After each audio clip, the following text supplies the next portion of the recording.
90% लोक mutual fund मध्ये investment करत असताना या 5 मोठ्या चुका नेहमी करतात. पहिली चूक शॉर्ट टर्म थिंकिंग. म्हणजे काही लोक म्युच्युअल फंड मध्ये पहिल्या 6 महिन्यामध्ये, एका वर्षामध्येच प्रॉफिटची अपेक्षा करतात. दुसरी चूक म्हणजे रॉंग फंड सिलेक्शन.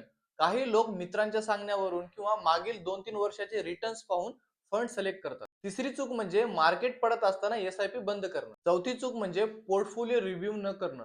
काही लोक इन्व्हेस्ट केल्यानंतर ती वर्षानुवर्ष चेक सुद्धा करत नाही. पाचवी आणि सर्वात मोठी चूक म्हणजे गोल शिवाय इन्व्हेस्टमेंट करणं.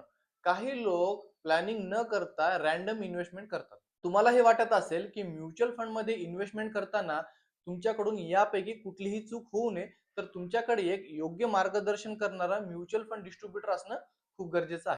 माहिती आवडली असेल तर लाईक करा, कमेंट करा आणि ही रील त्यांना शेअर करा जे म्युच्युअल फंड मध्ये एस-आय-पी करतात.